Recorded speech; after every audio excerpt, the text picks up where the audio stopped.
What's going on YouTube? Welcome back to SubiVet07. In today's video, I'm going to be showing you how I cleaned my 2015 Subaru BRZ engine bay. I cleaned this last about 6 months ago, and I'm going to show you the basics of what you need to do, what you need to cover, and the best approach I use. And so I'm going to be using these products today. I got my citrus cleaner here. You can get that up at Walmart. You will need to remove the battery, so I got my 10mm wrench there.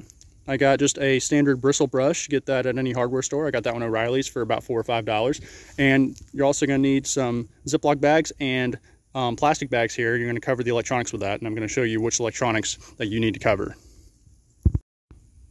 Okay, so what you're going to want to cover, I actually forgot to mention, with the electronics, I actually found it good to put a microfiber towel over the electronic and then put a plastic bag, just to prevent any moisture, if it does happen to get through the bag, to keep it from getting into your electronics. So with that in note, the battery doesn't have to come out, but I chose to, because the last time I decided to clean the engine bay with the battery, that actually sits in a pan, and the water actually got in the pan and it was sitting there, and I didn't want my battery sitting in the pan, so I had to pull the battery out anyway. So I found it easier to pull the battery and to just cover the terminals there with plastic, and then this as well.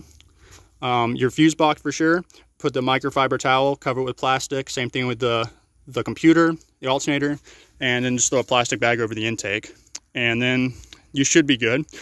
And the only thing we're going to do now is we're going to start rinsing. Okay, so I went ahead and got it rinsed here. I only used a water hose. I actually don't like the idea of using a pressure washer because I'm a little skeptical on that. I don't like the idea of forcing water into the engine bay. What you can do though is once all the electronics are covered like so, you can put your water hose on a real light mist or just a regular normal setting, nothing hard, and just lightly go over everything. Most of it, if it's just light dust, is going to come off with just the water.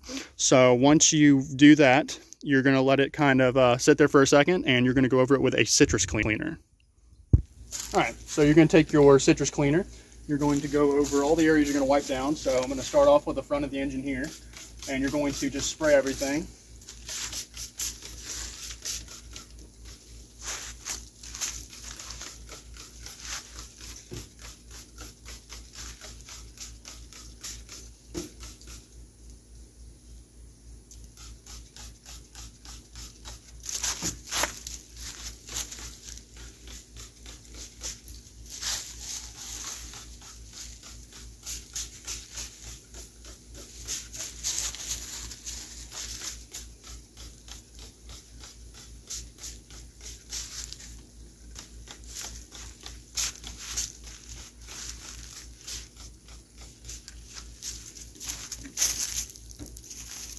Once you've done that, you want to take your brush, you want to agitate all the soap. And this stuff, in particular the citrus cleaner, agitates very easily, so it's very easy to see. So you want to get in, you just want to agitate everything.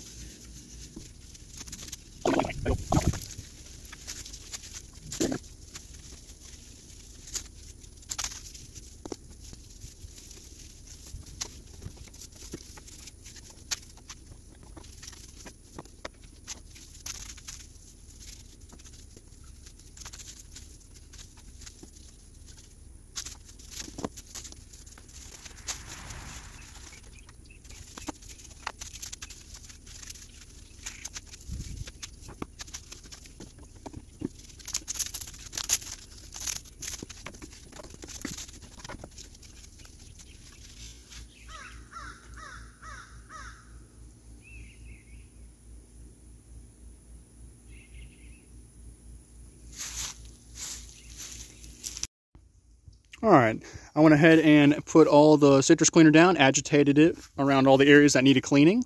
As you can see, it's all just kind of still sitting there. It's doing its job. Let it sit there for a few minutes. Once that's done, I'm going to go ahead and rinse it off and then start the drying process. All right, it's been sitting there for a few minutes, so I'm going to go ahead and start the rinse process. Like I said, just keep it nice and misty, not too hard, and you're going to go over everything.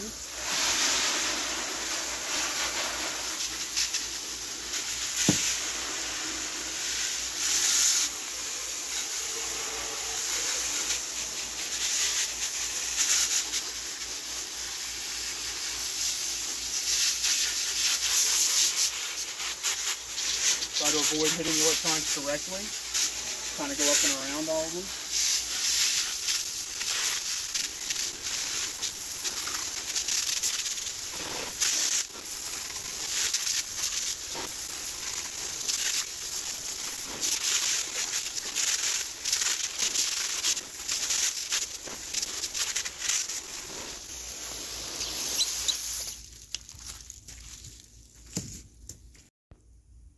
All right, got everything rinsed off. As you can see, it is looking a lot cleaner than when we started. It's going to look a lot better when we dry it as well. I'm going to let it sit there and air dry for a few minutes, and then after that I'm going to go ahead and get these bags off and finish drying it. All right guys, got everything dried, put back together. I actually took off the engine cover, the fuse box cover, and the intake cover. I actually cleaned those separately. I found it easier to take those off separately and clean them. I can get a more thorough clean that way. Got the battery put back in, made sure that tray was all dried up, and went ahead and got all the nooks and crannies, made sure there was no standing water. You want to make sure that this thing is bone dry before you turn it on. Just make sure all the electronics are wiped off, wiped clean, and then all that excess water you can't get, heating the engine up will then evaporate all that as well. This is going to do it for today's video. I thank you guys for watching, and until next time.